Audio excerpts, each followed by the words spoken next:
श्री राम ने बाली को छुपकर मारा। कई बार लोग इस पे प्रश्न उठाते हैं कि यह न्याय था या अन्याय था। श्री राम जी ने बाली को छुपकर मारा, न्याय किया या अन्याय किया? किस तरह से यह घटना घटती है और किस तरह से इस पर विचार किया जाता है, आज हम भी इस घटना पर विचार करेंगे कि पूरी परिस्थिति क्या है, रामचरितमानस या वाल्मीकि रामायण में किस तरह की बातें लिखी गई हैं। वाल्मीकि रामायण में थोड़ा सा विस्तार मिलता है इस घटना का, और रामचरितमानस में भी ये घटना वैसे ही प्राप्त होती है जैसे कि वाल्मीकि रामायण में प्राप्त होती है। थोड़ा सा का अंतर आपको प्राप्त हो सकता है।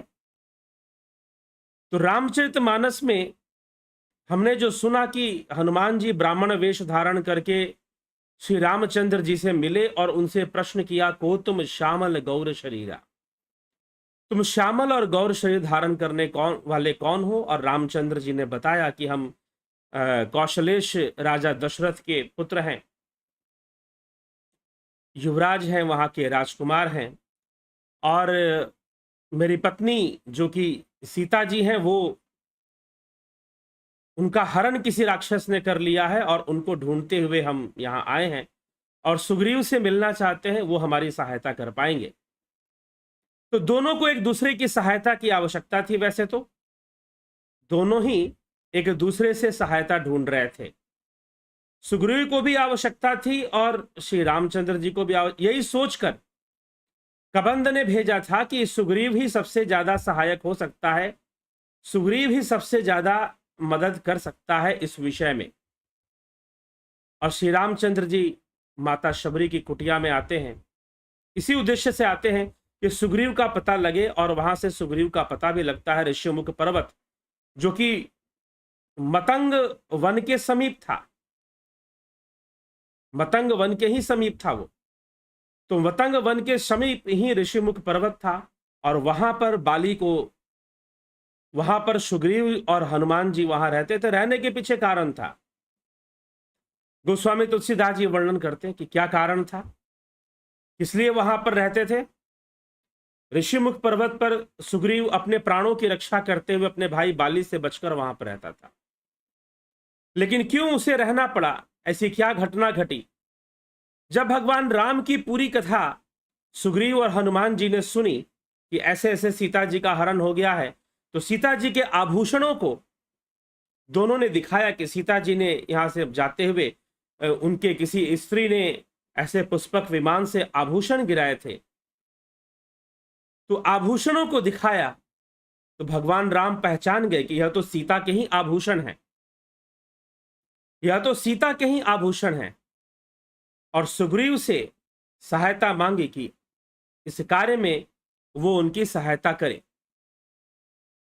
सुग्रीव भक्ति भाव से तो भगवान राम के को स्वीकार करते हैं, लेकिन सुग्रीव को साथ ही साथ मित्रता का भी भाव है और उनको आशा है कि श्री रामचंद्र जी भी उनकी सहायता करेंगे। दोनों की मिलती जुलती जैसी स्थिति है, एक जैसी तो नहीं हो सकती है बिल्कुल, लेकिन फिर भी मिलती जुलती जैसी, बाहरी दृष्टिकोण से अगर देखा जाए तो मिलती जुलती जैसी स्थिति है। भगवान तो भगवान ही है, लेकिन सुग्रीव माया में फंसा हुआ, भयभीत रहने वाला, डरपोक टाइप का व्यक्ति है, तमोगुनी है, और इस कारण से सुग्रीव की स्थिति अलग बन जाती है। सुग्रीव की स्थिति श्री रामचंद्र जी जैसी नहीं है।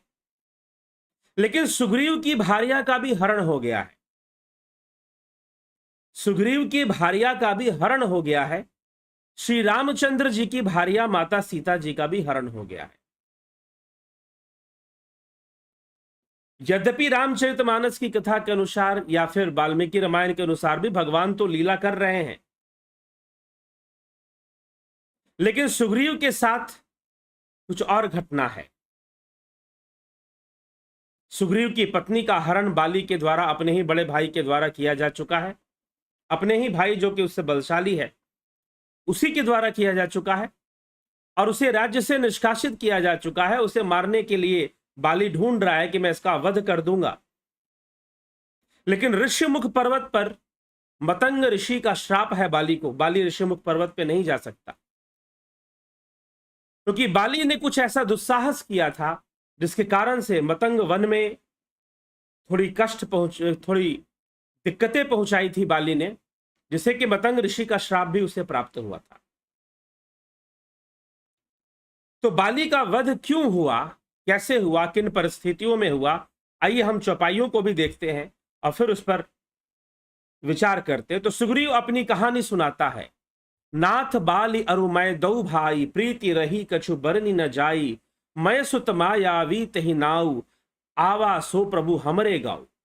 हे नाथ, बाली और मैं दो भाई हैं, हम दोनों में ऐसी प्रीति थी कि वर्णन नहीं किया जा सकता। हम दोनों एक दूसरे से अतिशय प्रेम करते थे। हे प्रभु, मैं दानव का एक पुत्र था, उसका नाम मायावी था।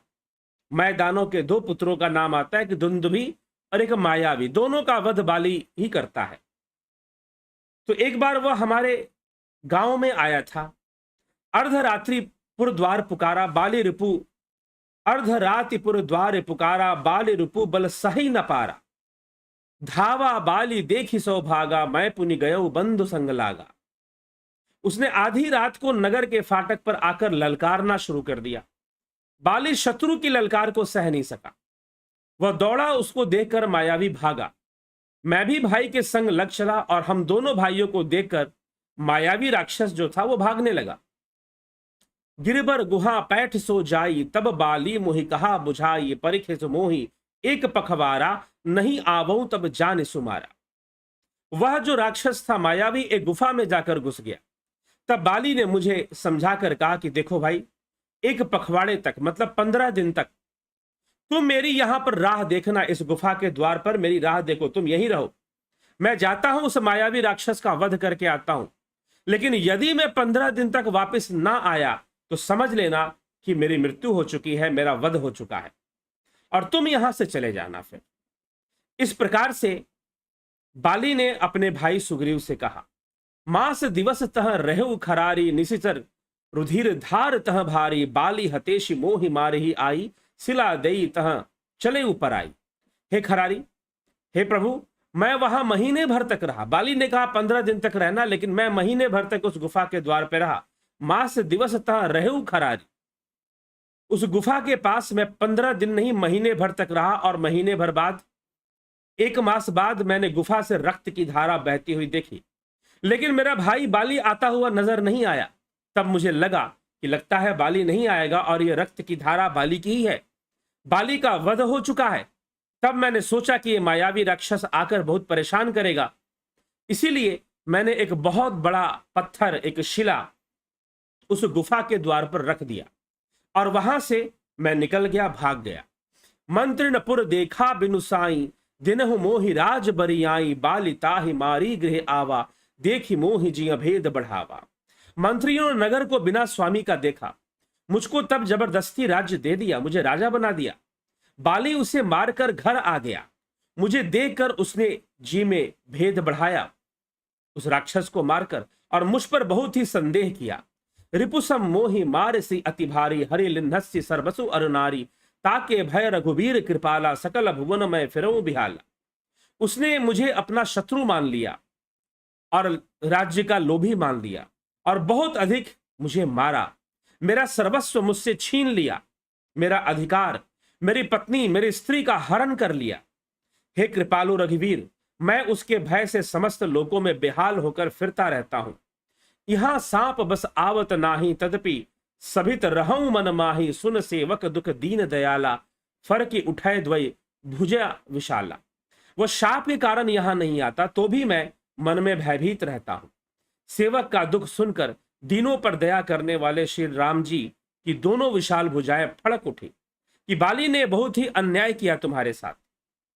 क्यों अन्याय किया? क्योंकि इसमें तुम्हारा कोई दोष नहीं था।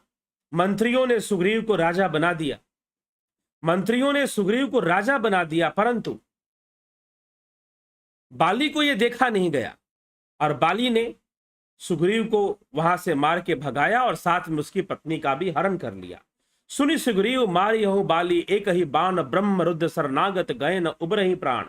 हे सुग्रीव सुनो, सुनो सुग्रीव, मारियहु बाल ही एक ही बाण, ब्रह्म रुद्र सरनागत गए, ना उबर ही प्राण। कि एक ही बाण से मैं बाली को मार दूंगा, ब्रह्मा और रुद्र की शरण में जाने पर भी उसके प्राण नहीं बचेंगे। मैं तुम्हें यह वचन देता हूं। और बाली के ऐसे करतूत को सुनकर भगवान श्री रामचंद्र जी ने वचन दे दिया सुग्रीव को कि मैं बाली का वध करूंगा, क्योंकि उसने जो भी कर्म किया है वो अनुचित कर्म किया है। अपने छोटे भाई की पत्नी का हरण कर लेना, जो कि कन्या समान, पुत्री समान या बहन के समान होती है, और फिर तुम्हारे राज्य से, तुम्हारा जो वास्तविक राज्य है उससे तुम्हें अलग कर देना, तुमसे छीन लेना, यह भी पाप उसने किया है। और साथ ही अपने बहन और पुत्री समान कन्या का हरण भी उसने कर लिया है। जे न मित्र दुख हो ही दुखारी, तिन ही बिलोकत पातक भारी, निज दुख गिरि सम रज करी जाना, मित्रक दुख रज मेरु समाना।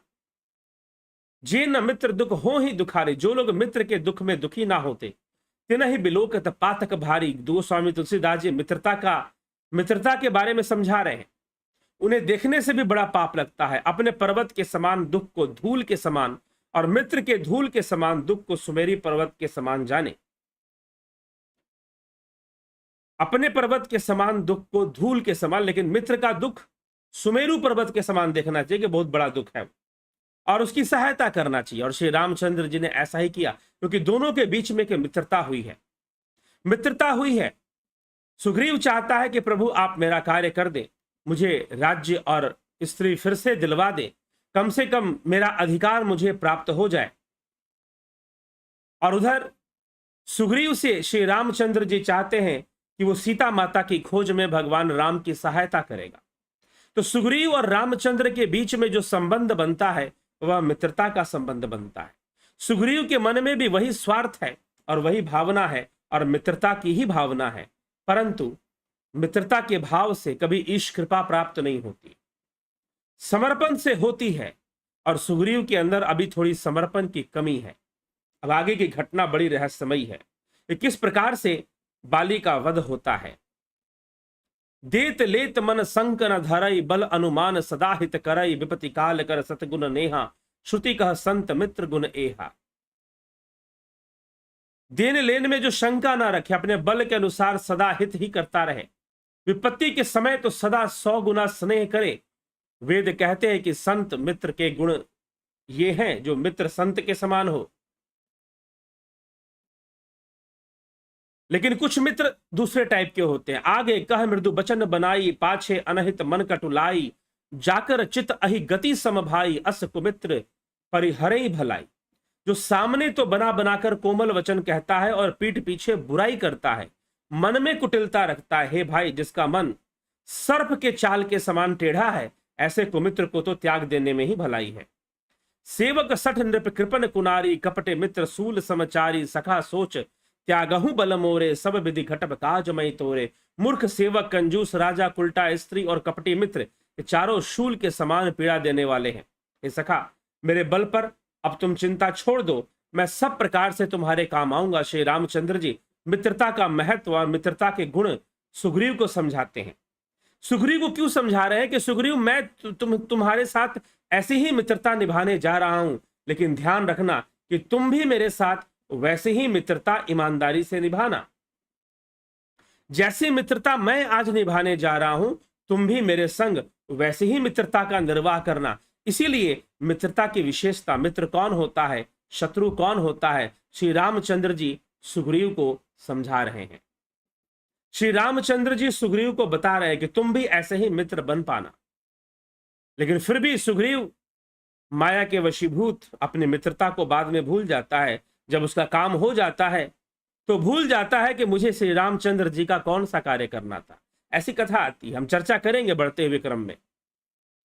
परंतु आज बाली का वध कैसे हुआ, क्यों हुआ, तो इस प्रकार से मित्रता के बारे में समझाकर कह सुग्रीव सुनहु रघुबीरा, बाली महाबल अति रणधीरा, दुंदुभि अस्थि ताल दिखराए, बिनु प्रयास रघुनाथ ढाए। सुग्रीव ने कहा कि रघुवीर सुनिए, बाली महान बलवान अत्यंत रणधीर है। फिर सुग्रीव ने श्री राम जी को दुंदुभि राक्षस की हड्डियां व ताल के वृक्ष दिखाए।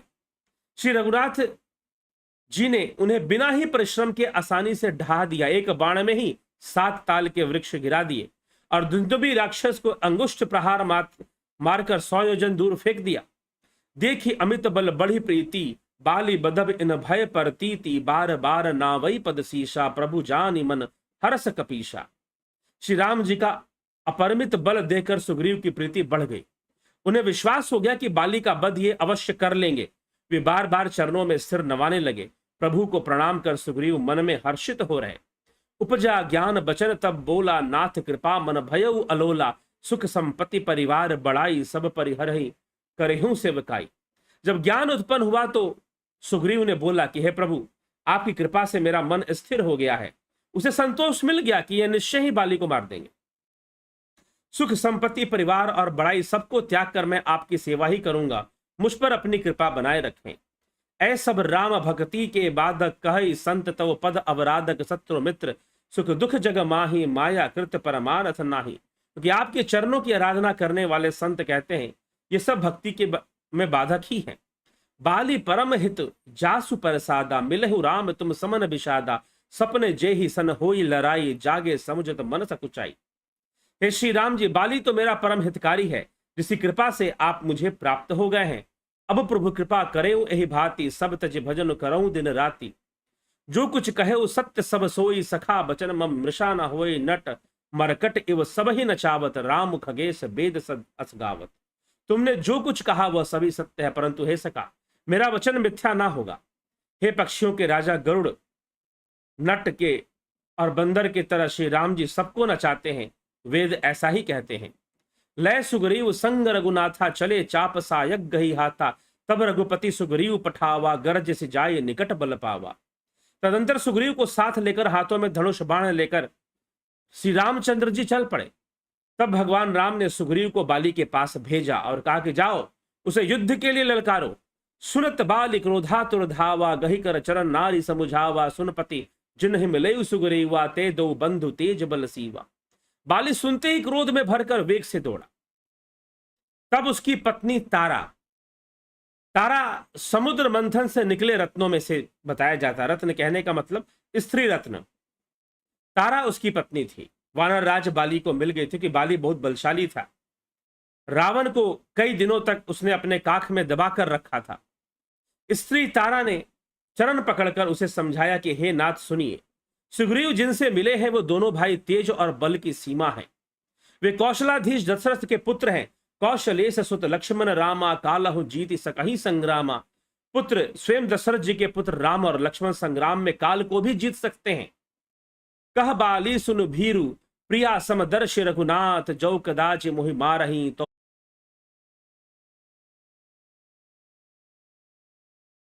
जिज्ञासु मित्रों, बीच में व्यवधान आ गया, डिस्कनेक्शन हो गया था, लेकिन अब फिर से यह लाइव सेशन अब चल पड़ा है। बीच में आपको व्यवधान महसूस हुआ होगा, कोई बात नहीं, आप जुड़े रहें, बने रहें, टिके रहें। तो चर्चा चल रही थी कि बाली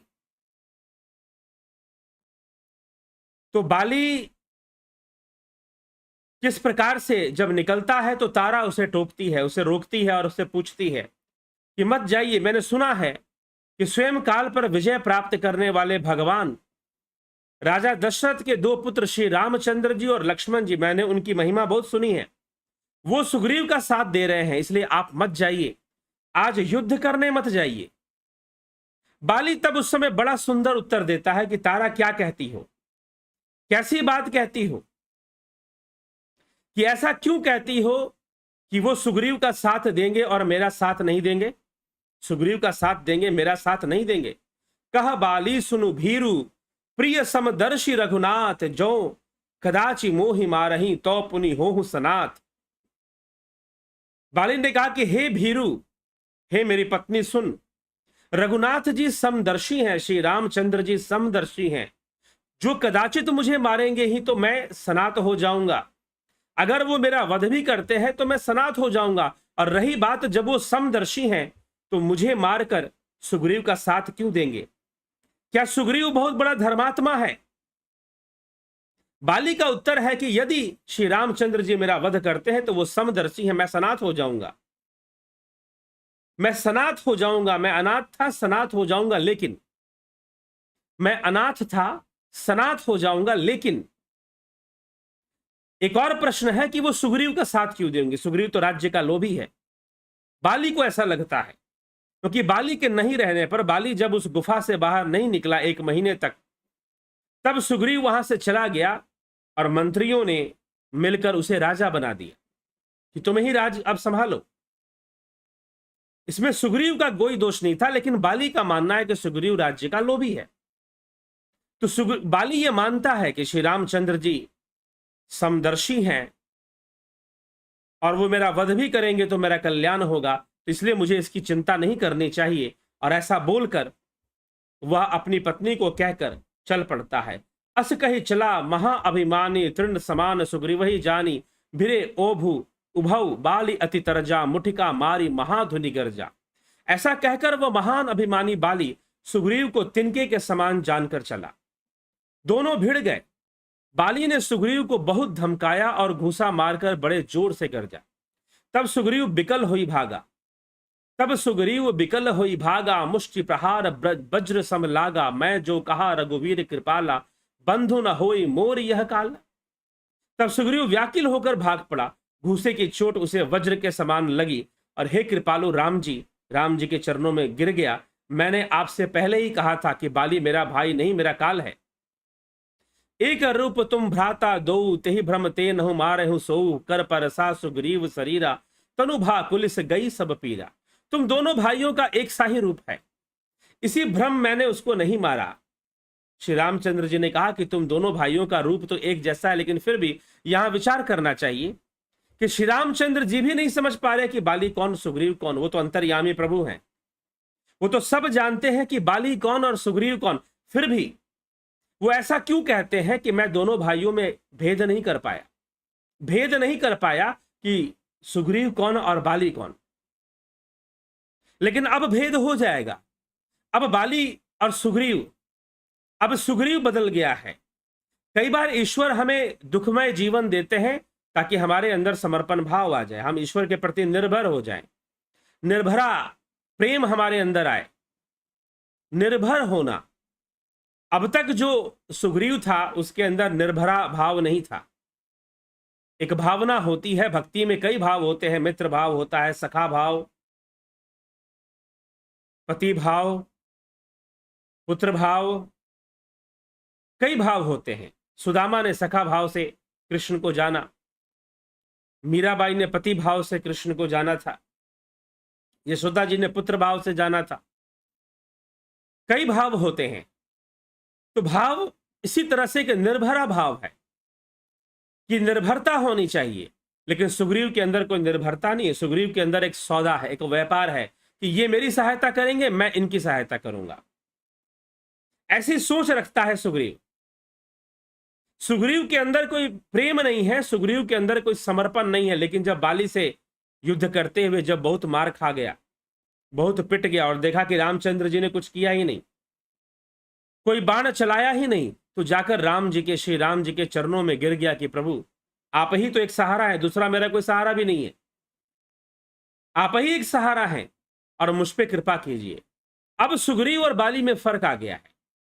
भगवान सुग्रीव के भाव को भी जानते हैं, बाली के भाव को भी जानते हैं। बाली के मन में भी श्रद्धा है, सुग्रीव के मन में भी श्रद्धा है, बाली के मन में भी श्रद्धा है। बाली से एक पाप हुआ है, लेकिन अब सुग्रीव के मन में मात्र श्रद्धा नहीं है, सुग्रीव के मन में अब समर्पण है। बाली अगर ये जानता था कि वो स्वयं समदर्शी नारायण है, तो क्यों नहीं उनके शरण में चला जाता। लेकिन बाली कभी श्री रामचंद्र जी के शरण में नहीं गया, अगर मगर में लगा रहा। और उसने अपनी पत्नी से कहा कि यदि तू कहती है कि ये राम है, ये नारायण है, तो वो तो समदर्शी हुआ करते हैं, समदर्शी हुआ करते हैं, भला मेरा उससे क्या बिगड़ने वाला है। वो मेरा वध भी करेंगे तो मेरा कल्याण होगा। और दूसरी बात कि वो सुग्रीव का ही साथ क्यों देंगे, मेरा साथ क्यों नहीं देंगे। सुग्रीव में ऐसा विशेष क्या है? तो सुग्रीव में ऐसा कुछ भी विशेष नहीं है, सही बात है। सुग्रीव भीरू है, सुग्रीव डरपोक है। सुग्रीव ठीक है, बल के समान बाली की तरह नहीं है, लेकिन वो बल अर्जित कर सकता है। बाली से युद्ध करने के लिए तपस्या कर सकता है, बहुत कुछ कर सकता है। दूसरे विकल्प हैं, अगर यदि बाहुबल ना हो तो बुद्धि का बल भी बहुत बड़ा बल होता है, बहुत बड़ा शस्त्र होता है बुद्धि का बल। लेकिन सुग्रीव के अंदर कोई समर्पण भाव नहीं है, एक मित्र भाव है, वो भी सौदा कर रहा है, व्यापार कर रहा है भगवान के साथ। इसीलिए भगवान राम ने कहा कि दोनों एक जैसे ही हैं, तो किसको मारे किसको ना मारे। भले एक मित्र बन गया है, एक मित्र बन गया है, और एक ना मित्र है ना शत्रु है। बाली श्री रामचंद्र जी के लिए ना मित्र है ना शत्रु है, लेकिन फिर भी मन में एक श्रद्धा रखने वाला है। अज्ञानतावश भले ही अहंकारवश वो श्री रामचंद्र जी के शरण में नहीं जा रहा, ये कहते हुए भी कह भी रहा है कि भगवान तो साक्षात समदर्शी होते हैं, वो मेरा वध क्यों करेंगे, और अगर करेंगे भी तो मैं सनाथ हो जाऊंगा, मुझे इसकी चिंता नहीं। अपनी पत्नी को यही उत्तर देता है बाली।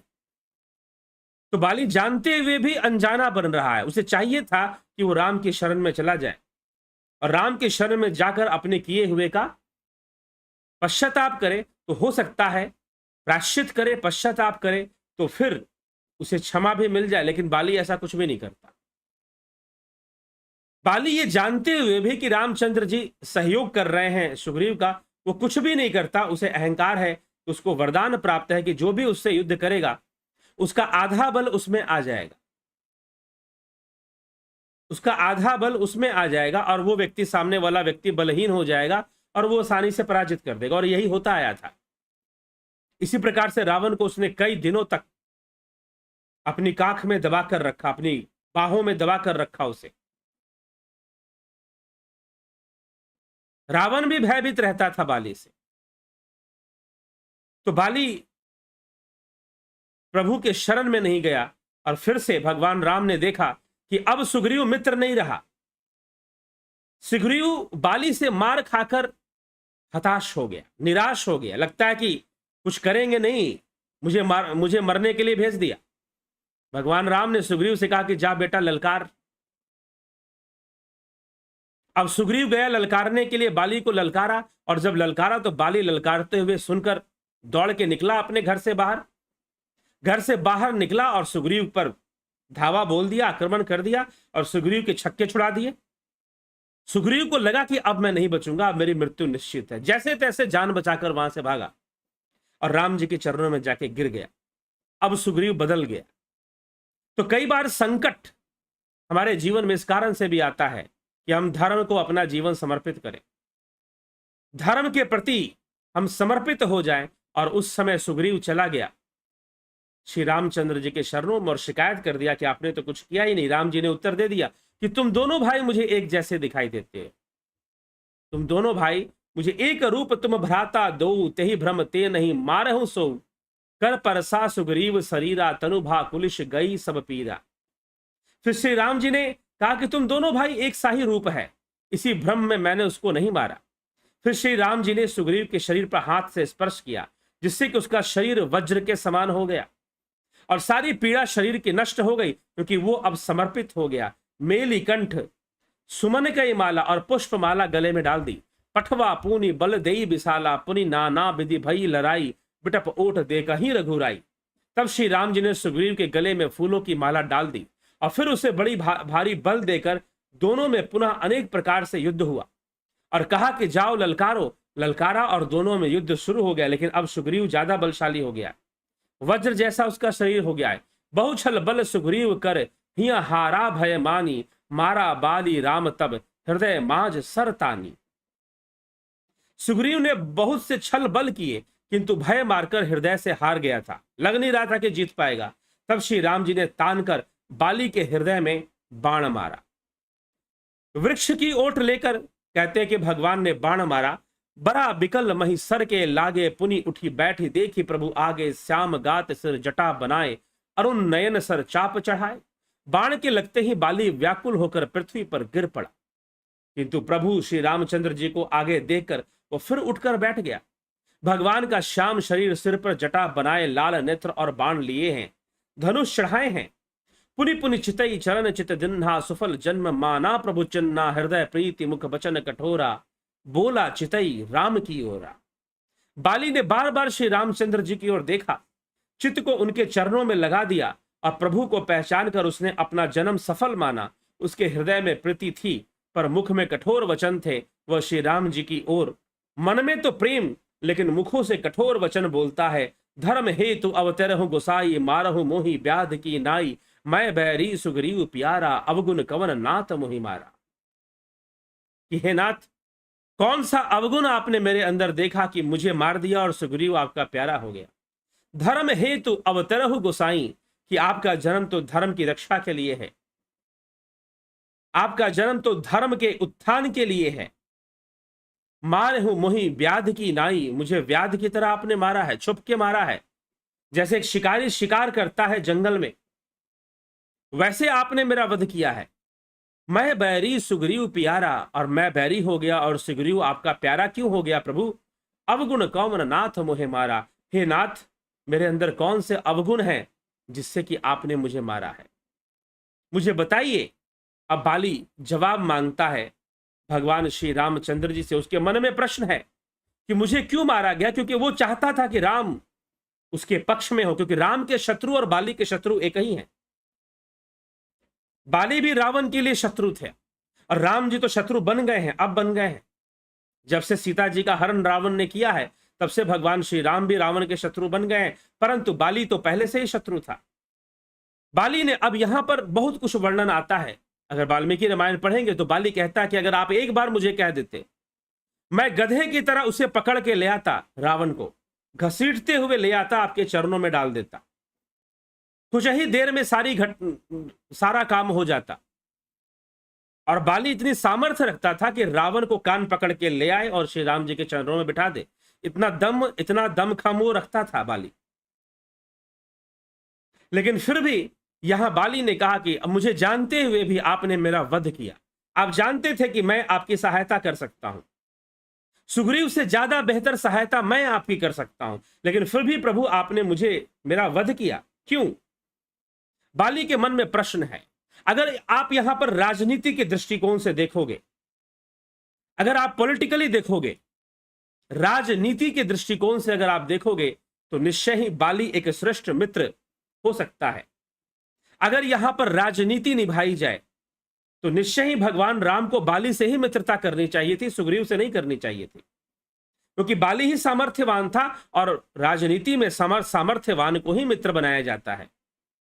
राजनीति में सामर्थ्यवान की ही सहायता की जाती है और सामर्थ्यवान को ही का ही गुणगान किया जाता है।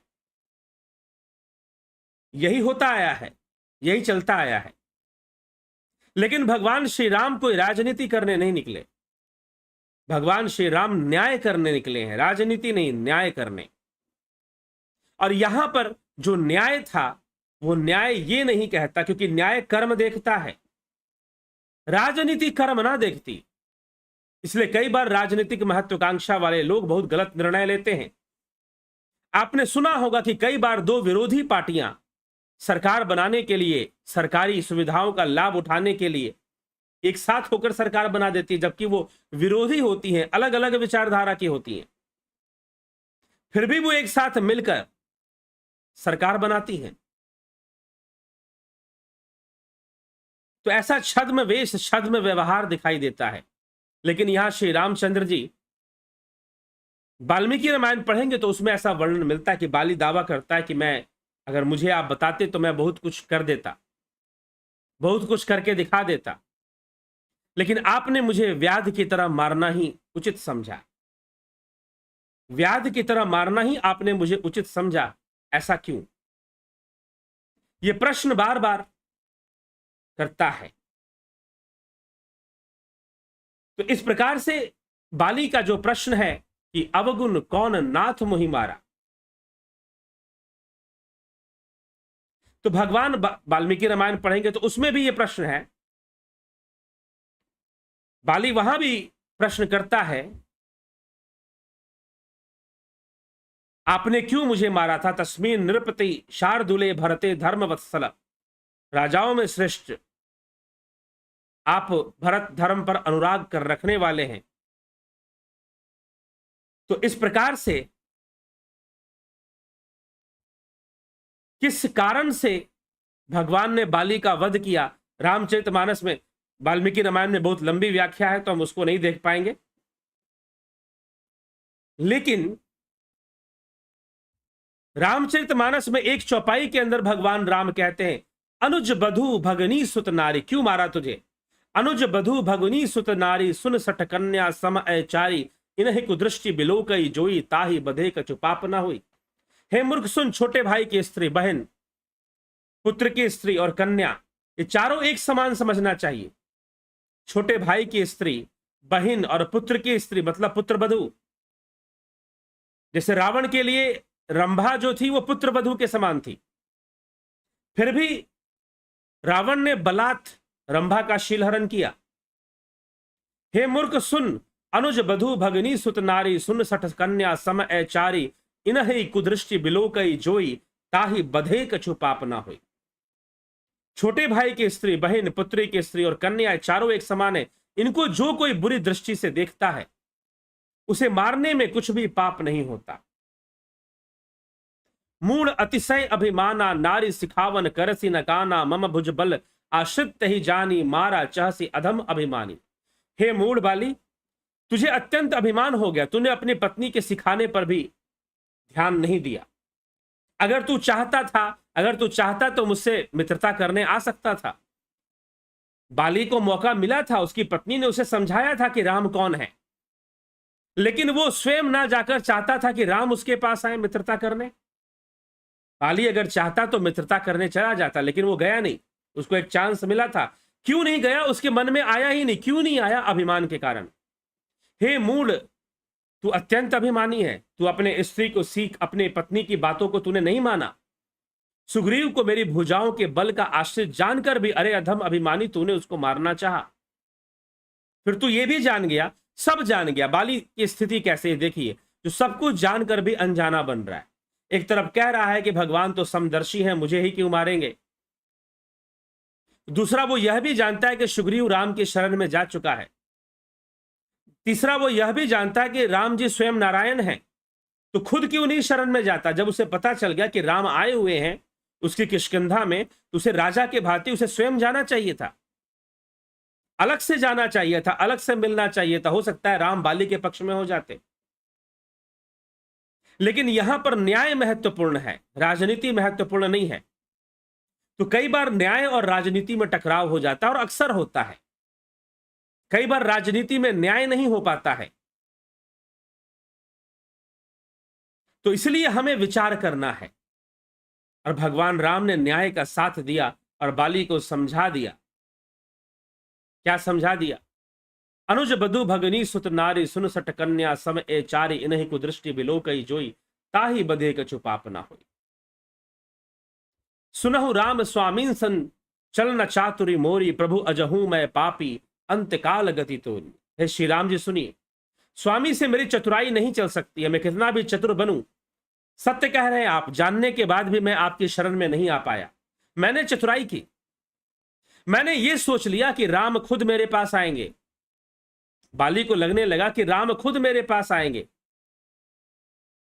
बाली को चाहिए था, जब उसे सूचना मिल गई, जब उसे समाचार मिल गया कि स्वयं दशरथ के राजकुमार युवराज रामचंद्र जी सुग्रीव का साथ दे रहे हैं और सुग्रीव उनकी शरण में है, तो बाली को भी राजनीतिक विचार रखना चाहिए था। लेकिन उसने विचार नहीं किया। अपने अहंकार में सोचा कि अरे क्या हो जाएगा मेरा, उनको मेरे पास आना चाहिए। लेकिन बाली ने सोचा कि वो मेरे पास है, बाली गया भी नहीं। उसका कर्तव्य बनता था कि जब उसे पता चला कि श्री रामचंद्र जी आए हैं, उसके राज्य की सीमा पर आए हैं, तो निश्चय ही उसे मिलने के लिए जाना चाहिए था। लेकिन उस समय बाली नहीं जा पाया। अवसर मिला, खो दिया। पत्नी के समझाने पर भी नहीं समझा। वही रावण वाली स्थिति, रावण की पत्नी ने भी बहुत समझाया उसे। तो इसीलिए रामचरितमानस में इस प्रकार से जो लोग ये कहते हैं कि यहां पर रामचरितमानस में महिलाओं को नीचा करके बताया गया है, नारी को नीचा करके बताया गया है, नहीं। दो प्रसंग आते हैं जहां पर बाली की पत्नी तारा उसे समझाती है, युद्ध के बारे में समझाती है, युद्ध करना है कि नहीं करना है, मत जाइए। मंदोदरी रावण को समझाती है। इसलिए रामचरितमानस कोई नारी विरोधी ग्रंथ नहीं है, बल्कि समाज में और परिवार में नारी का महत्व क्या होता है, रामचरितमानस इसको बखूबी समझाता है। एक रानी का कर्तव्य क्या होता है, एक पत्नी का कर्तव्य क्या होता है, मंदोदरी निभा रही है, तारा भी निभा रही है, सीता जी भी निभा रही है भगवान राम के इस अभियान में साथ देकर। तो इसीलिए किसी पुरुष को कभी यह नहीं चाहिए कि वो अपनी पत्नी को कम करके आके, बल्कि आवश्यकता पड़ने पर जरूरी विषयों पर उसकी सलाह ले, उसके साथ मशवरा करे, ये करना चाहिए। और रानी का जो कर्तव्य होना चाहिए, देवी तारा ने वो निभाया। बहुत समझाने का प्रयास किया कि स्वयं रामचंद्र जी आए हैं, उनसे युद्ध ना करके उनसे मिलने जाना चाहिए, लेकिन बाली ने कभी नहीं सुना।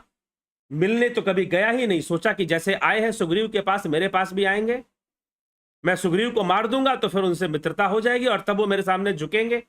मन में अहंकार और अभिमान भरा हुआ है। साथ में उसने पाप तो कर ही रखा है, अपने नाजायज रूप से अपने भाई के अधिकार को छीन रखा है और उसकी पत्नी का भी हरण कर लिया है, जिसको अपनी बहन और पुत्री के समान उसे समझना चाहिए था। छोटे भाई की पत्नी को अपनी बहन पुत्री के समान समझना चाहिए था, लेकिन वो ऐसा ना समझकर उसका हरण कर लेता है और अंत में फिर जो है उसका वध होता है। भगवान राम कहते हैं कि तुम्हारे लिए वध उचित है। और उस समय वो समझ जाता है कि क्या है। लेकिन बाली के साथ विशेषता यह है कि बाली भली भांति राम जी के चरणों में समर्पित हो चुका है। बाली जानता है कि श्री रामचंद्र जी कौन है, क्या है, और ऐसा कहकर अपने पुत्र अंगद को श्री रामचंद्र जी को समर्पित कर देता है। हे प्रभु, आप समर्पित मेरे पुत्र को अपने कार्य में लगा लीजिए, मेरे पुत्र को अपने कार्य में। सोचिए, मारने वाला तो शत्रु होता है ना, मारने वाला तो शत्रु होता है, लेकिन फिर भी गोस्वामी तुलसीदास जी वर्णन भी करते हैं इस घटना की। जन्म जन्म मुनि जतनु कराही, अंत राम कही आवत नाही, जासु नाम बल शंकर काशी, देत सबही समगति अविनाशी। मुनिगण जन्म जन्म में साधना करते रहते, फिर भी अंतकाल में उन्हें प्रभु का ध्यान, राम नाम का ध्यान नहीं आता, जिनके नाम के बल से शंकर जी काशी में सबको समान रूप से अविनाशिनी गति देते हैं। मन लोचन गोचर सोई आवा, बहुरी की प्रभु अस नहीं बनावा। वह श्री राम जी स्वयं मेरे नेत्रों के सामने आ गए। हे प्रभु, ऐसा संयोग क्या फिर कभी बन पाएगा? और कहकर वंदना करता है। रामचरण दृढ़ प्रीति करी, बाली किन्ह तनु त्याग, सुमन माल जिमि कंठ ते, गिरत न जानई नाग। श्री राम जी के चरणों में दृढ़ प्रीति करके बाली ने शरीर को वैसे ही त्याग दिया जैसे हाथी अपने गले से फूल की माला का गिरना ना जाने कि हाथी के गले से फूल की माला कब गिर गई, वैसे शरीर कब छूट गया बाली को पता भी न चला। राम बाल निज धाम पठावा, नगर लोक सब व्याकुल धावा, नाना विधि विलाप कर तारा, छूटे केस न देह सवारा। इस प्रकार से तारा भी विलाप करने लगे। तारा का प्रसंग अलग है, क्या है वो हम कल सुनेंगे। लेकिन बाली ने अपने पुत्र को समर्पित कर दिया भगवान राम के चरणों में। पुत्र को समर्पित कर दिया कि मेरे समान मेरा बलशाली पुत्र अंगद है, आप इसे अपने कार्य में लगा लीजिए। अब नाथ करी करुणा बिलोक ही देहु, जो बर मांगऊ, जे ही जोनि जन्मऊ, करम बसतः राम पद अनुरागऊ। यह तनय मन मम सम विनय, बल कल्याण प्रद प्रभु लीजिए, गही बाह सुर नार नाह, आपन दास अंगद कीजिए। अब नाथ करी करुणा बिलोक ही देहु, जो बार बर मांगऊ, मैं जो बर मांगता हूं मुझे दीजिए। अब वरदान मांगता है बाली। हे नाथ, अब मुझ पर दया दृष्टि कीजिए और मैं जो वरदान मांगता हूं मुझे दीजिए। मैं कर्मवश जिस भी योनि में जन्म लूं, वही मुझे आपके चरणों से प्रेम रहे। बाली मोक्ष नहीं मांगता, कहता है कर्मों के वशीभूत जो भी मुझे जन्म मिलना है, मुझे वैसा ही जन्म मिले, लेकिन आपके चरणों से प्रेम मिले। हे कल्याण प्रद प्रभु, मेरा पुत्र अंगद विनय और बल में मेरे समान है, वह धैर्य और बल में मेरे ही बराबर है, इसे स्वीकार कीजिए, इसे अपने चरणों में लगा लीजिए। और हे देवता और मनुष्यों के नाथ, बाह पकड़कर इसे अपना दास बनाइए। अंगद को समर्पित। सोचने वाली बात है कि बाली का वध जिसने किया, वध करने वाला तो शत्रु होता है, वध करने वाला तो शत्रु होता है, लेकिन फिर भी बाली अपने पुत्र को श्री राम जी के चरणों में समर्पित कर देता है। बाली अपने पुत्र को श्री राम जी के चरणों में समर्पित कर देता है, अंगद को समर्पित कर देता है। छंद रचना में गोस्वामी तुलसीदास जी इस घटना का वर्णन करते हैं, क्योंकि बाली जानता है कि राम कौन है, उसे कोई संशय नहीं है, वो संशय मुक्त है। हाँ, सुग्रीव को संदेह है, सुग्रीव का संशय शायद अभी भी नष्ट ना हुआ हो, लेकिन फिर भी उसे आवश्यकता है तो वो राम जी के चरणों में जाके समर्पित हो गया है, और उसके समर्पित होने का फल भगवान राम ने उसे दे दिया है। बाली का वध हो गया। अब आगे क्या घटना घटती है? तो बाली का वध क्यों हुआ? न्याय के कारण हुआ। न्याय संगत हुआ, अन्याय संगत नहीं हुआ। और भगवान ने एक और प्रश्न लोग करते हैं कि छुप के क्यों मारा, वृक्ष का ओट लेकर क्यों मारा? तो कहते हैं कि बाली के सामने जाते और लड़ते, बाली से युद्ध करते। क्या कह के युद्ध करते? क्योंकि बाली और भगवान राम का युद्ध बनता नहीं है, दोनों शत्रु तो है नहीं। हाँ, शत्रु बन जाते हैं जब सुग्रीव अपना समर्पण श्री रामचंद्र जी के चरणों में कर देता है। तो सेवक बैर बैर अधिकाई, भगवान राम कहते हैं सेवक बैर बैर अधिकाई। अगर संसार कोई भी व्यक्ति मुझसे बैरी कर ले तो मैं उसे छोड़ दूंगा, क्षमादान दे दूंगा, लेकिन यदि मेरे सेवक से बैर करेगा तो मेरा सबसे बड़ा बैरी बन जाएगा। और यहां पर सुग्रीव की जिम्मेदारी श्री रामचंद्र जी पे आ जाती है। जब सुग्रीव बाली से हारने के बाद, मार खाने के बाद, पिटाई खाने के बाद समर्पित हो जाता है रामचंद्र जी के चरणों में, जब सुग्रीव समर्पित हो जाता है कि प्रभु आपके अलावा कोई सहारा नहीं है, निर्भर हो जाता है, तो जो निर्भर सेवक है, तो श्री रामचंद्र जी ने तो वचन दे दिया है, सेवक प्रिय अनन्य गति सोई, समदर्शी मुहे कह सब कोई, सेवक प्रिय अनन्य गति सोई। सेवक बैरु बैर अधिकाई, जो मेरे सेवक से बैर ले लेगा वो मेरा सबसे बड़ा बैरी बन जाएगा। सुंदरकांड में भी, रामचरितमानस में भी ऐसी चर्चा भगवान राम करते हैं। तो इस कारण से अब बाली भी बैरी बन गया, परंतु कोई निजी शत्रुता तो बाली के साथ फिर भी नहीं है। तो राम बाली को युद्ध के लिए ललकारे, यह भी अन्याय हो जाएगा, यह न्याय उचित नहीं होगा। राम जी बाली को ललकार नहीं सकते। हां, राम जी युद्ध में सुग्रीव की सहायता कर सकते हैं, और वही उन्होंने किया। नंबर एक बात। दूसरी बात कि छुप के मारा, फिर भी सामने जाकर मारते, सामने जाकर मारते,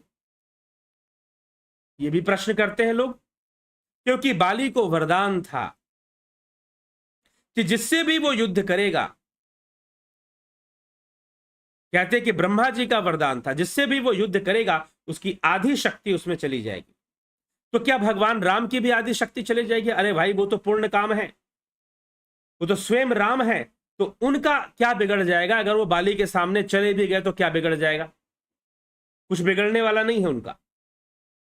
लेकिन अगर वो बाली के सामने चले गए और सामने से अगर बाली को मार दिया तो वरदान झूठा हो जाएगा। और ब्रह्मा जी का दिया वरदान, उसकी लाज रखने के लिए, उसकी लाज रखने के लिए भगवान राम वृक्ष का ओट लेकर बाली का वध करते हैं, ताकि उस वरदान की लाज बनी रहे। क्योंकि यदि वो सामने जाकर युद्ध करते और बाली का वध कर देते तो वरदान झूठा साबित हो जाता। इस कारण से भी भगवान बाली के सामने नहीं गए, ओट लेकर ही मारा, सुग्रीव की सहायता करते हुए मारा। ललकार के तो मार ही नहीं सकते थे, लड़ ही नहीं सकते थे, क्योंकि बाली उनका निजी शत्रु नहीं था। निजी शत्रु तो सुग्रीव का था, और सुग्रीव उनकी शरण में था। हाँ, बाली के ऐसे कर्म थे जिससे कि उसे दंड मिलना चाहिए और सुग्रीव को न्याय मिलना चाहिए। लेकिन फिर भी सुग्रीव भी बहुत कोई आध्यात्मिक और कोई सतोगुणी व्यक्ति नहीं है। लेकिन जब वो समर्पित हो जाता है रामचंद्र जी के शरण में, तो अपने शरण में आए हुए, अपने शरण में आए हुए को वो क्षमा दान करते हैं और उसका कल्याण करते हैं। सन्मुख हो ही जीव मोहि जबहि, जन्म कोटि अग नाश ही तबहि, कोटि विप्र बद लागहु जाहु, आए शरण तजहि नहीं ताहु। सुंदरकांड में यह चर्चा आती कि मैं अपने शरण में आए हुए का त्याग नहीं करता हूं।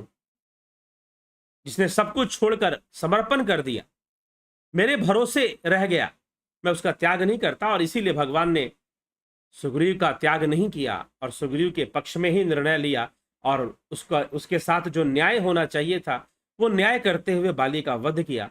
और बाली से गलती क्या हुई कि उसकी पत्नी के समझाने पर भी उसने पत्नी की सीख नहीं मानी।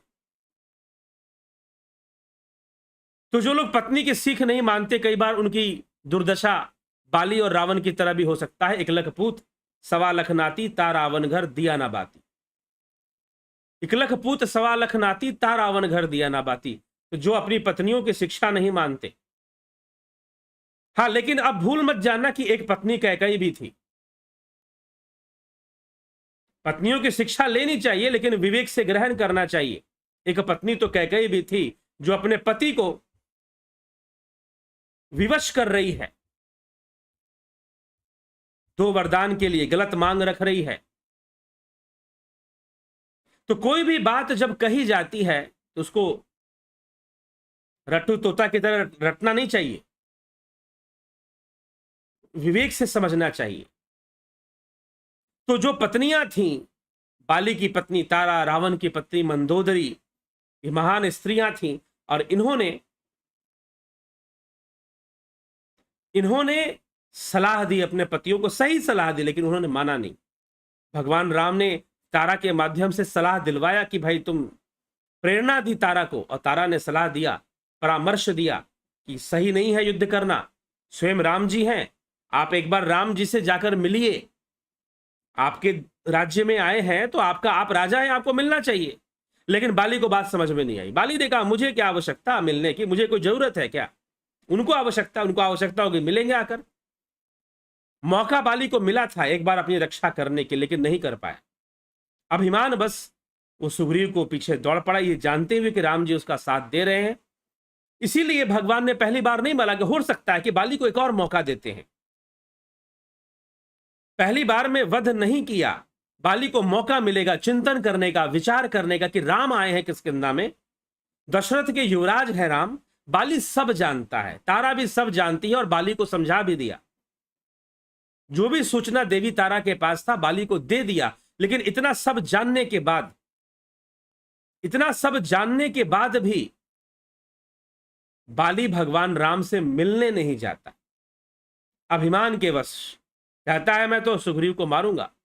एक मौका भी मिलता उसे, पहली बार सुग्रीव ललकारता है, बाली निकल के आता है, तारा समझाती है, युद्ध होता है दोनों के बीच, सुग्रीव पराजित होकर भागता है। बाली को दोबारा मौका मिलता है कि अब भी वो राम जी से जाकर मिल ले, लेकिन फिर भी नहीं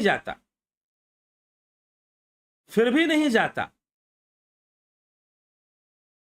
लेकिन बाली ये सोचता है कि जरूरत तो राम को है, उनकी भार्या का अपहरण हुआ है, मुझे क्या जाता है भाई, अगर उनको जरूरत है तो मेरे पास उनको आना चाहिए। इसीलिए कई बार बहुत भारी भारी गलतियां राजनीति में होती हैं। जब हम न्याय को भूल जाते हैं, न्याय को भूल जाने से राजनीति में बहुत भारी भारी गलतियां लोग कर देते हैं। चाहे बाली अपनी राजनीतिक दृष्टि दौड़ा रहा है।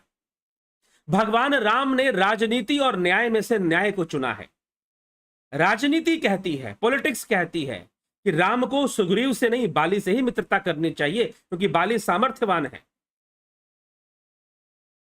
राजनीति कहती है कि बाली को जाना चाहिए, और न्याय भी कहता है, शिष्टाचार भी कहता है कि भाई एक राज्य का राजकुमार, युवराज तुम्हारे द्वार पर आया है, तुम्हारे राज्य में प्रवेश कर चुका है, 2 राजकुमार आ चुके हैं, तुम उनसे जाकर मिलो।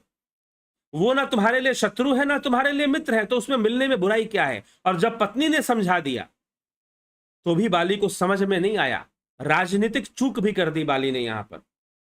अभिमान के वशीभूत, अभिमान में कई बार राजा या आजकल प्रेसिडेंट और प्रधानमंत्री नाम से जाने जाते हैं लोग। कहने के लिए तो लोकतंत्र है, डेमोक्रेसी का बस एक दिखावा है, दिखावा के अलावा नहीं दिखता लोकतंत्र। चारों तरफ हथियार का ही बोलबाला है। आज भी संसार में हथियारों का ही बोलबाला है। न्यूज वाले गिनती करवाते हैं ना किसके पास कितना एटम बम है। तो कहने के लिए लोकतंत्र है, घुमा फिराकर पैसे और बंदूक की ताकत ही काम करती हुई दिखाई देती है। एक देश के अंदर बहुसंख्यक विरोधी सरकार बन जाती है। लोकतंत्र में कैसे संभव हो सकता है कि मेजोरिटी अगेंस्ट मेजोरिटी गवर्नमेंट बन जाए? लेकिन हमारे देश में ऐसा होता आया, लंबे समय तक होता आया। तो नाम का ही लोकतंत्र है, बाकी षड्यंत्रों का खेल चलता है। लेकिन कभी कभी इसमें भी पासा, क्योंकि न्याय तो प्रकृति करेगी ना, आप नहीं करोगे, प्रकृति न्याय करेगी। इसीलिए भगवान राम ने यहां पर एक राजनैतिक शिक्षा दी है, एक पॉलिटिकल लर्निंग है, यहां पर एक पॉलिटिकल शिक्षा यहां मिलती है कि राजनीति और न्याय में से चुनना होगा तो किसे चुनोगे? एक सच्चे राजा को न्याय चुनना चाहिए हमेशा। राजनीति और न्याय में से न्याय करना ही वास्तविक राजनीति हो पाएगी। और भगवान राम ने राजनीति और न्याय में से न्याय चुना। सुग्रीव की जगह वो बाली से भी मित्रता कर सकते थे, और बाली से गलती हो गई। जो शिष्टाचार उसे दिखाना चाहिए था राम के साथ, उसने प्रारंभ में नहीं दिखाया। जब बाण लग गए हृदय में, जब हृदय में बाण लग गए, उसका वध हो गया, तब जाकर कहता है अवगुण कौन नाथ मोहे मारा, मैं बहरी सुग्रीव प्यारा। हे प्रभु, मैं तो आपको पहले से जानता था, लेकिन फिर भी अभिमान वशीभूत मैं आपके शरण में नहीं आ पाया, मुझे क्षमा कीजिए। अब तो मैं अपने देह को त्यागूंगा और आप मेरे पुत्र को अपना दास बना लीजिए। ये उसने जाते जाते एक न्याय संगत कार्य कर दिया उसने। यद्यपि राम उसके हत्यारे थे, भला कोई व्यक्ति अपने पुत्र को अपने हत्यारे के हाथ में क्यों सौंपेगा? लेकिन वो जानते हैं कि राम न्याय के दाता हैं। राम के अंदर राजनीतिक महत्वाकांक्षा नहीं है, राम न्याय करना जानते हैं, और वो उसके पुत्र के साथ कभी अन्याय नहीं करेंगे। और इसी कारण से बाली ने अंगद को श्री रामचंद्र जी के चरणों में समर्पित कर दिया। और भगवान राम के सेवकों में, वानर सेवकों में हनुमान जी के बाद अगर किसी का नाम आता है तो वो भक्त अंगद का ही नाम है। हनुमान जी के बाद अगर किसी का नाम आता है वानर सेवकों में, तो वो अंगद जी का ही नाम आता है। तो अंगद को समर्पित कर दिया श्री रामचंद्र जी के चरणों में, और भगवान राम ने अंगद को युवराज बनाया। सुग्रीव को राजा तो अंगद को युवराज बनाया। भगवान राम ने भी अपना न्याय किया, अपना न्याय किया। नहीं तो पराजित राजा के परिवार के साथ क्या होता है युद्ध में लोग जानते हैं। और बाली ने भी क्या किया था? सुग्रीव को बाहर निकालकर उसकी पत्नी का हरण कर लिया था। राजा एक दूसरे राजा को पराजित कर कर यही करते हैं, उसके पुत्री बहन पत्नी का हरण कर लेंगे। लेकिन श्री रामचंद्र जी हैं यहां पर, और उनका नियंत्रण है। अगर सुग्रीव बाली से जीत जाता तो कभी अंगद को युवराज नहीं बनाता। अगर सुग्रीव बाली से जीत जाता तो कभी अंगद को युवराज नहीं बनाता, क्योंकि राजनीति में यह नहीं चल सकता। लेकिन राम को राजनीति से ज्यादा न्याय प्रिय है, और बाली को भी पता है कि प्रभु राजनीति नहीं करेंगे, न्याय करेंगे। न्याय करेंगे, और न्याय करने के लिए तो एक राजा को रामचरितमानस से, कई बार लोग इसे समझने की कोशिश करते हैं, तो पॉलिटिकल थिंकिंग ऑफ रामायण अगर आप जानना चाहेंगे तो ये जो प्रसंग है बाली का वध करना, अगर इस पे विचार किया जाए राजनीतिक हिसाब से, तो भगवान राम को चाहिए था कि बाली का साथ देते, बाली से मित्रता करते, क्योंकि वो राजा था। लेकिन भगवान राम ने कूटनीति को ना चुनकर, राजनैतिक कूटनीति को ना चुनकर सुग्रीव का साथ दिया, न्याय का साथ दिया। बाली से चूक हो गई, उसको जो शिष्टाचार निभाना चाहिए था। जब उसको पता चल गया कि किसी राज्य का प्रतिनिधि आया है, अयोध्या का प्रतिनिधि यहां पर आया है, भले उसे वनवास है तो क्या हुआ, है तो वो वहां का युवराज। बाली ने कोई शिष्टाचार नहीं निभाया। पत्नी के समझाने पर भी, अरे वो साक्षात नारायण है भाई, काल विजयी है दोनों भाई, अब तो उनसे जाकर मित्रता कर लो, सुग्रीव से लड़ने मत जाओ, उनका सम्मान करो, उनके महल में बुलाओ। बाली ने कहा कि मैं तो रावण को कांख में दबाने वाला, मैं इतना बलशाली, मुझे किसी की क्या आवश्यकता। होंगे राम, होंगे तो ठीक है, मार देंगे तो ठीक है। बाली ने ऐसे चलते फिरते बात बोल दी, डायलॉग बोल दी तारा को, लेकिन बात सुना नहीं, अनसुना कर दिया अपनी पत्नी की सिखावन को, अपनी पत्नी की शिक्षा को अनसुना कर दिया बिल्कुल। और फिर क्या हुआ? फिर वही हुआ जो होना था उसके साथ, और अंत समय में प्रभु को समर्पित होकर अपने पुत्र को भी समर्पित कर दिया, और समर्पित करके, क्योंकि वो जानता था कि मेरे पुत्र के साथ यहीं पर न्याय होगा, क्योंकि राम न्याय को महत्व देते हैं। तो राजा वो जो राजगद्दी से ज्यादा, राजनीति से ज्यादा न्याय को महत्व दे, न्याय को महत्व दे। आप कहते हो ना राम जैसा राजा होना चाहिए, राम राज्य होना चाहिए। राम राज्य से क्या समझते हैं आप? राम राज्य से क्या समझते हैं? राजनीति करने के लिए तुष्टीकरण नहीं, हत्यारों का साथ देना, मजहब के नाम पर आतंक फैलाने वालों का साथ देना, नेता भी साथ देते, नेताओं ने, मीडिया वालों ने, सबने मिलकर साथ दिया आतंकियों का, तभी तो कश्मीरी हिंदुओं का नरसंहार हुआ। तभी हुआ, मात्र वो अपनी गोली से मार रहे थे? जी नहीं, कोई यहां साथ देने को तैयार भी नहीं था। यहां तक कि अगर वो अगर जवाबदेही कार्रवाई कर दे, बंदूक उठा ले, तो उल्टा सरकार उन्हीं को आतंकवादी घोषित करके बिना आतंक फैलाए, भगवा आतंक का षड्यंत्र देश में रचा जाने लगा बिना आतंक फैलाए। हिंदू आतंकवाद का षड्यंत्र देश में रचना शुरू हो गया बिना आतंकवाद किए ही। तो सरकारें ऐसी थी कि यदि कश्मीरी हिंदू हथियार उठाते भी तो उल्टा उनके ऊपर आतंकवाद को थोप कर उन पर और ज्यादा अत्याचार किया जाता। ऐसी सरकारें उस समय बैठी हुई थी। इसीलिए न्याय, अगर राम जैसा राजा बनना चाहते हो, राम राज्य की स्थापना, तो राजनीति से ज्यादा न्याय को महत्व देना पड़ेगा, न्याय संगत संविधान बनाना पड़ेगा, न्याय संगत निर्णय लेने पड़ेंगे। तो श्री रामचंद्र जी की जो राजनीति है वो न्याय संगत है, वो शक्ति से ज्यादा न्याय को महत्व देते हैं। और भगवान राम ने यहां पर भी न्याय को चुना, और बाली को भी विश्वास हो गया कि प्रभु न्याय को चुनते हैं, राजनीति नहीं देखते कि कौन बलशाली, जो बलशाली राजा है उससे मैं मित्रता कर लेता हूं, उसकी चापलूसी करता हूं। राम का यह काम नहीं है,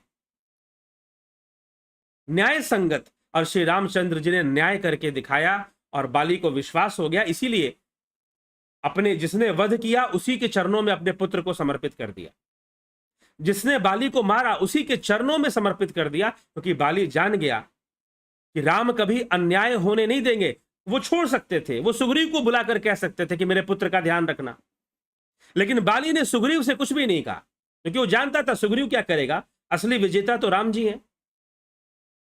लेकिन भगवान राम का न्याय है कि वो किष्किंधा का राज्य अपने हाथ में नहीं लेते, सुग्रीव को कहते कि तुम ही राजा बनो, और अंगद को युवराज बना देते हैं, अंगद को युवराज बना देते हैं, सुग्रीव को राजा बना देते हैं।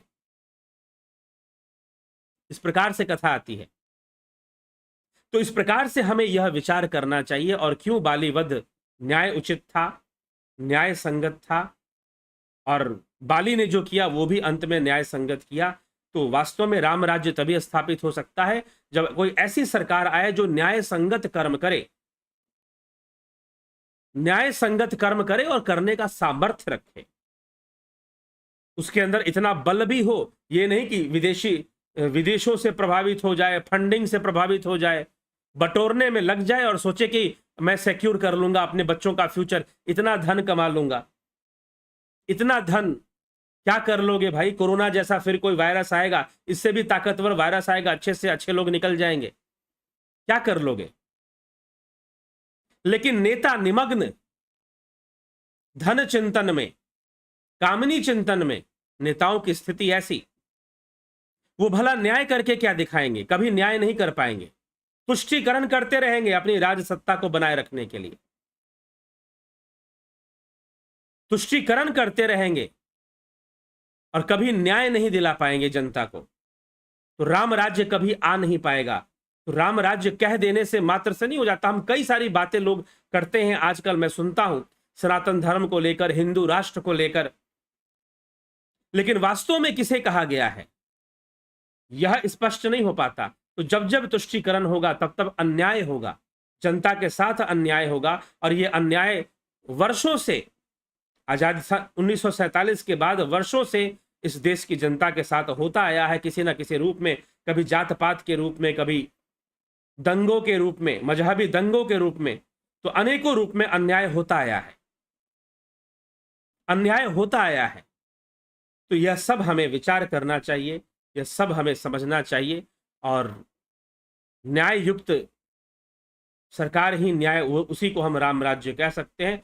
अन्याय युक्त सरकारों को हम राम राज्य नहीं कह सकते। तो चलिए इसी के साथ विराम की ओर चलेंगे। आप सभी का बहुत बहुत अभिनंदन है चैनल में। यदि आपको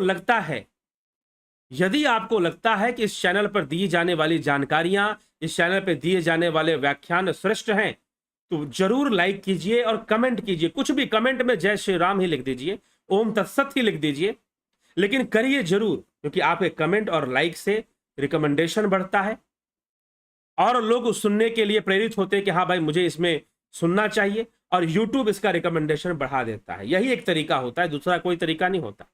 इसीलिए मैं आपसे आग्रह करता हूं, मुझे भी नहीं पता था इसलिए मैं बोलता भी नहीं था कभी, लेकिन बाद में किसी ने मुझे कहा कि नहीं, ये जो रिकमेंडेशन बढ़ता है, जितने लोग लाइक या कमेंट करेंगे उससे बढ़ जाएगा।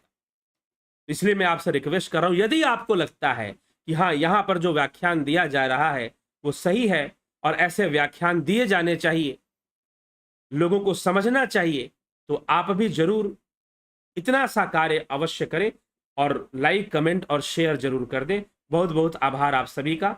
सबको का प्रश्नों का उत्तर दे पाऊं संभव तो नहीं है, लेकिन फिर भी जगत नारायण जी, हरीश डंगवाल जी, उज्जवल छेत्री जी, सविता नायक जी, राम निवास मीना जी, बिस्लाल बहादुर सिंह जी, रमेश चंदर, SK मिन्हास, अबनी प्रधान, विनोद कुमार सूद, रमेश पेशवानी, श्वेता राय सिन्हा, सरोज साहू, उत्कर्ष तिवारी, राजू पाल, उषा श्रीवास्तव, बबीता धीमान, माधुरी कोले, सतीश मास्टर, अनिल कुमार, हेमंद्र कुमार। जय श्री राम। क्या सर जी, मन बुद्धि इंद्रियां जीव ये निष्क्रिय होते हैं? ये अलग विषय चला जाएगा। रूपलाल विश्वकर्मा, शिवम भट्ट, स्मिता सावंत, रतन सिंह जी, भरत छबलानी जी, विष्णुचंद्र मौर्य जी, राम सिंह कश्यप जी, अशोक श्रीवश जी, सरोज कृष्णानी जी, पूनम सिंगला जी, बहुत अभिनंदन है। मनीष यादव, अफंता प्रोडक्शन, हेमेंद्र कुमार जी,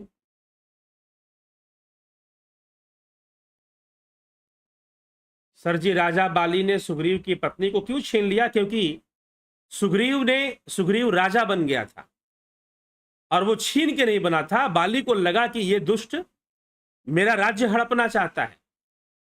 इसने सोचा कि मैं तो मर गया और ये राजा बनकर बैठ गया, लोभी है, लालची है। सुग्रीव को अपना शत्रु समझ लिया और समझकर उसकी पत्नी का भी हरण कर लिया, उसे बाहर निकाल दिया।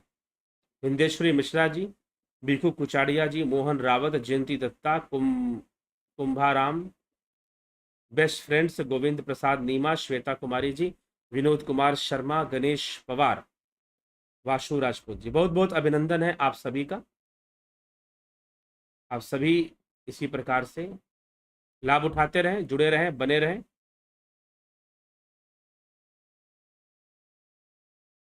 ठीक है, चलते हैं और विदा लेते हैं। अब ध्यान योग का कोर्स शुरू होगा।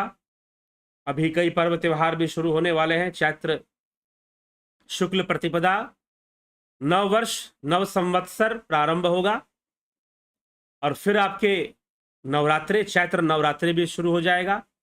चैत्र सूर्य षष्ठी व्रत भी होता है चैत्र के महीने में। तो अनेकों हमारे पर्व त्योहार भी चैत्र के महीने में आते हैं, इस 9 दिनों के बीच में। तो उसका भी आप सभी लाभ उठाएं, उन पर भी हम चर्चा करेंगे। आप जुड़े रहें, बने रहें और कल फिर आगे बढ़ते हुए विषयों पर हम भगवान राम आगे क्या क्या कर्म करते हैं किष्किंधा कांड के अंतर्गत, और फिर इन नवरात्रों में हम सुंदर कांड और लंका कांड की महिमा हम सुनेंगे। रावण वध तक हम नवरात्रों में चर्चा करेंगे। नवरात्रि श्री राम नवमी आने वाली है, तो रामचरितमानस पर चर्चा भी हो रही है और राम नवमी भी आने वाली है। इन सभी विषयों पर चर्चा करने के लिए मित्रों अनुसंधान करना पड़ता है, चिंतन करना पड़ता है। ऐसे ही नहीं यहां पर सोच लीजिए कि ऐसे ही बैठे और बोलना शुरू कर दिए, जी नहीं। पहले से चिंतन करना पड़ता है कि यह घटना इस प्रकार से हमें समझनी चाहिए। तुलसी रामायण में क्या लिखा है, रामचरितमानस में, वाल्मीकि में भी क्या लिखा है, दोनों पर देखना पड़ता है, समय भी लगता है। तो यदि इस रामचरितमानस के समापन पर आप अगर कुछ भी आर्थिक सहयोग करना चाहें इस कार्य हेतु, तो अवश्य करें। लेकिन अभी तो समाप्त होने में समय भी है, इसके पहले करना चाहे तो भी कर सकते हैं, नहीं तो बाद में भी कर सकते हैं। तो चलिए किष्किंधा कांड और किष्किंधा कांड समाप्त होने के बाद अत्यंत सुंदर सुंदरकांड, सुंदरकांड सबसे सुंदर कांड है। लेकिन किस मामले में सुंदर है, सुंदरकांड की सुंदरता क्या है, ये कैसे समझ में आएगा? तो विचारों में सुनेंगे, चलेंगे, आगे बढ़ेंगे।